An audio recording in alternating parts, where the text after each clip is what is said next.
आज हम आप लोगों के सामने दोस्तों बहुत ही अच्छी जानकारी शेयर करने वाले हैं। कल युग में इन 6 चीज़ों के होने पर व्यक्ति बन जाएगा भाग्यशाली।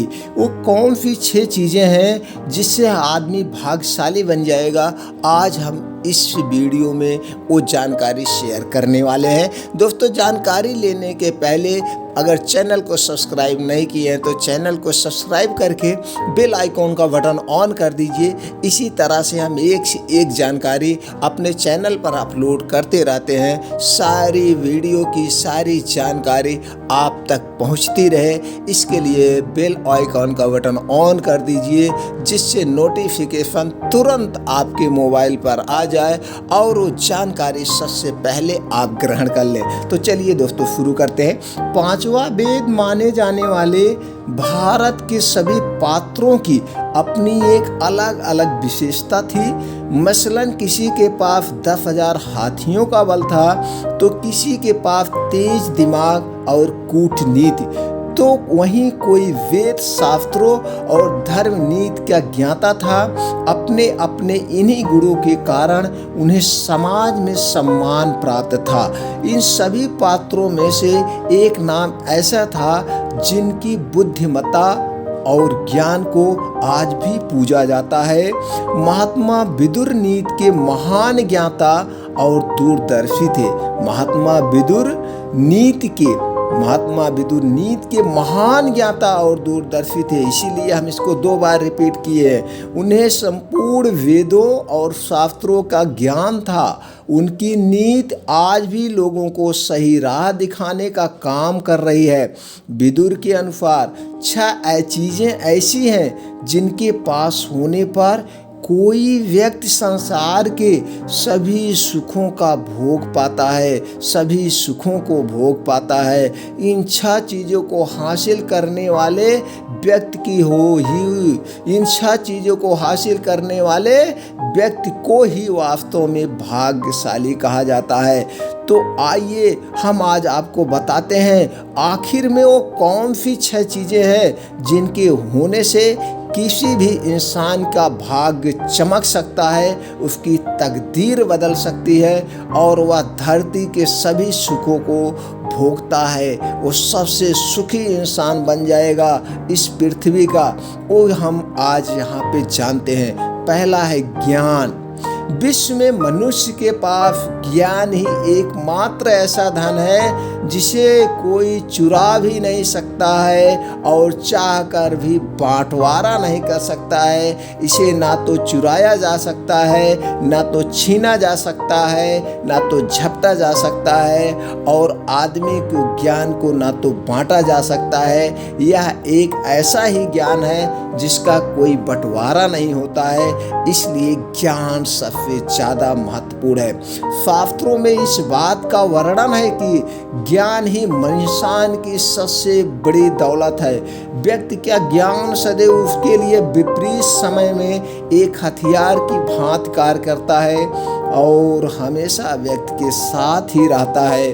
वर्तमान समय में ज्ञान ही व्यक्ति के लिए आपका सबसे बड़ा साधन है। अगर आपके पास ज्ञान है, आप पूरे विश्व में कहीं पे भी हैं, आप भूखे नहीं मरेंगे।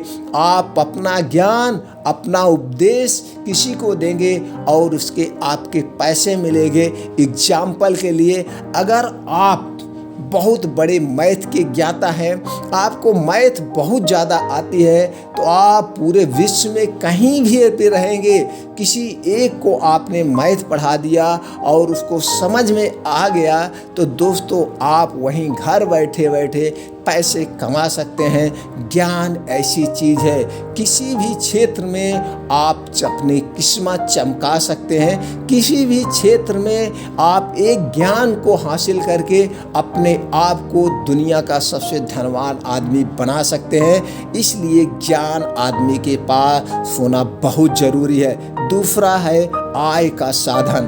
वर्तमान समय में व्यक्ति को अपनी ज़रूरतों को पूरा करने के लिए आय के साधन को जुटाना पड़ता है। जिस व्यक्ति के पास आय के साधन नहीं होते हैं, वास्तव में वह व्यक्ति दुर्भाग्यशाली होता है और उसे जीवन में तमाम तरह की समस्याओं का सामना करना पड़ता है। धनहीन व्यक्ति को अपनी ज़रूरतों को पूरा करने के लिए दूसरों के आगे हाथ फैलाना नहीं पड़ता है। कई बार जब दूसरों के आगे हाथ फैलाने के बावजूद उसकी ज़रूरतें पूरी नहीं होती तो मजबूरन उसे किसी गलत रास्ते का चुनाव करना पड़ता है। नतीजन उस व्यक्ति के पास जीवन में पछतावे के सिवा कुछ भी नहीं होता है। ऐसे में जिनके पास आय के साधन होते हैं उन्हें खुद को भाग्यशाली मानना चाहिए। अगर आपके पास आय के साधन हैं तो आप कभी भी दुखी नहीं होंगे। इसलिए अपने आप को हमेशा मैनेज करके रखें, अपने लाइफ को हमेशा मैनेज करके रखेंगे तो आप कभी दुखी नहीं होंगे। तीसरी बात है मीठी बाणी। विदुर नीति के अनुसार जो स्त्री पुरुष मीठा बोलते हैं उनके ऊपर माँ सरस्वती का आशीर्वाद बना रहता है। शास्त्रों में ऐसी मान्यता है कि बाड़ी में माँ सरस्वती का वास होता है। कहते हैं कि बुरे और कटु वचन बोलने वाले लोगों का स्वभाव भी उनकी भाषा की तरह बुरा बन जाता है। मधुर वाणी बोलने वाला मनुष्य अपनी जरूरत को किसी तृष्णा में परिवर्तित कर सकता है। विदुर के अनुसार जो व्यक्ति मधुर वाणी का स्वामी होता है भाग्य भी उसी का साथ देता है। मीठी बोली आपको कहीं से भी भूखे नहीं मरने देगी। आपकी मीठी बोली है तो आप सबके प्रिय बने रहेंगे, अपने परिवार में प्रिय बने रहेंगे, आप जो है बाहर भी प्रिय बने रहेंगे। और मीठी बोली बोल के ही आप दूसरे को भी खुश रख सकते हैं और अपने आप को भी खुश और गौरवान्वित रख सकते हैं। मीठी बोली बोल के आप अपना कोई भी काम किसी अधिकारी से, किसी अफसर से या किसी से भी करवा सकते हैं। इसलिए अपने जीवन में मीठी भाषा, मीठी बोली, मीठी वाणी को अपना लीजिए, आप हमेशा खुशी रहेंगे। और अगली जो बात है दोस्तों वो है मीठी बाड़ी। मीठी बाड़ी बहुत बोलिए, बहुत अच्छा है। तीसरा उसके बाद अगला शब्द है निरोगी काया। निरोगी काया, रोगों से मनुष्य का शरीर कमज़ोर पड़ जाता है। बीमार व्यक्ति की मानसिक और शारीरिक शक्तियाँ नष्ट हो जाती है जिसके कारण वह कोई भी कार्य ठीक से नहीं कर पाता है। बार बार बीमार होने से व्यक्ति के संचित धन का भी नुकसान होता है। अगर मनुष्य निरोगी है तो वह भाग्यशाली है, धरती के तमाम सुखों पर भारी है। व्यक्ति की निरोगी काया, जो व्यक्ति को रोगों से मुक्त होता है वह धरती के तमाम सुखों को भोग सकता है। अपनी निरोगी काया, अपने शरीर को निरोग बनाने के लिए आपको अच्छी अच्छी चीज़ों को अपनाना होगा। आपको अपने दिनचर्या पे ध्यान देना होगा, आपको अपने खान पान पे ध्यान देना होगा। हमें खाने के लिए नहीं जिंदा रहना है, हमें जिंदा रहने के लिए खाना होगा। हमें हमेशा अपनी भूख से कम खाना होगा और खाने और सोने की एक टाइम टेबल बनाना होगा, एक्सरसाइज की एक टाइम टेबल बनाना होगा जिससे आपकी शरीर निरोग रहे।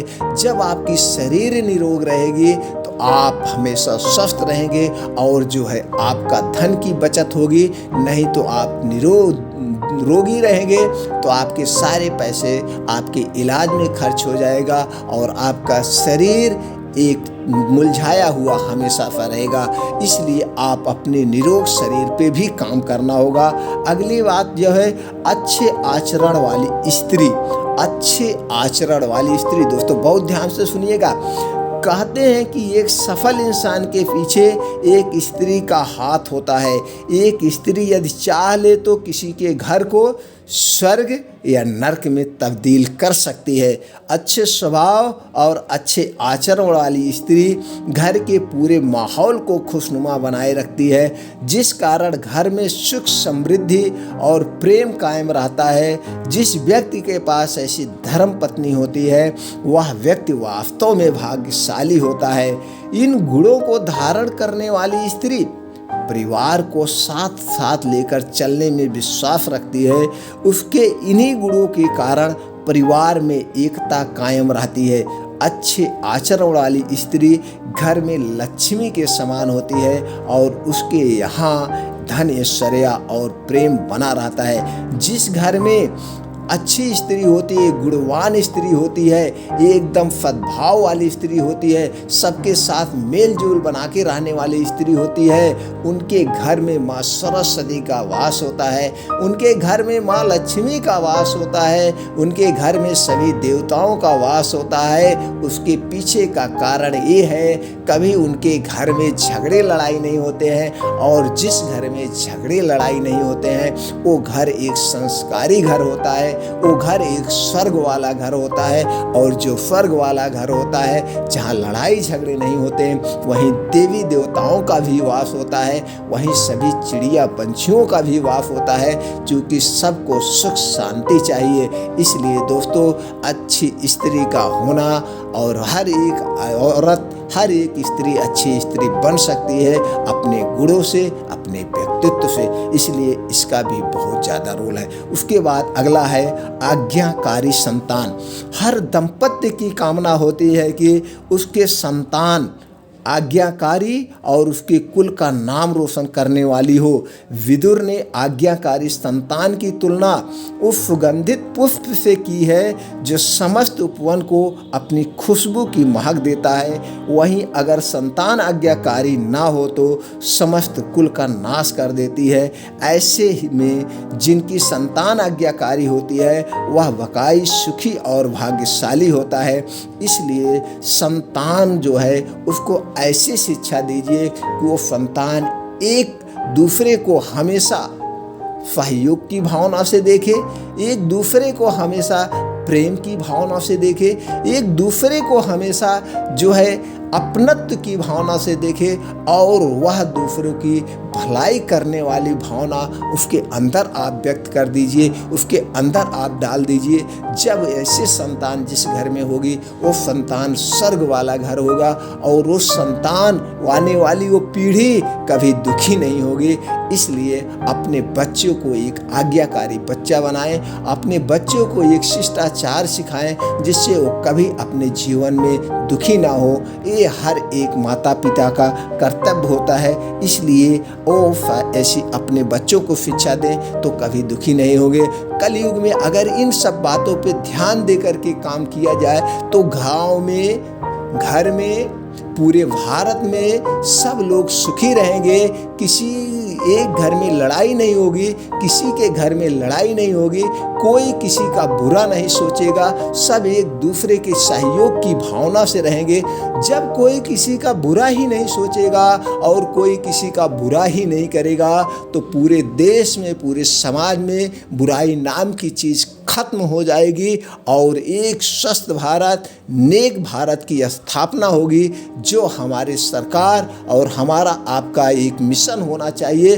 स्वस्थ भारत, नेक भारत, सफल भारत, सुदृढ़ भारत, शक्तिशाली भारत, नया भारत का निर्माण करिए दोस्तों। इसी से साथ ये वीडियो ज़्यादा से ज़्यादा लोगों तक पहुंचाइए जिससे एक नए भारत का निर्माण करने में सहयोग हो सके। फिर मिलते हैं ऐसे और एक जानकारी के साथ नए वीडियो में। जय हिंद, जय भारत, राधे राधे, जय श्री राम।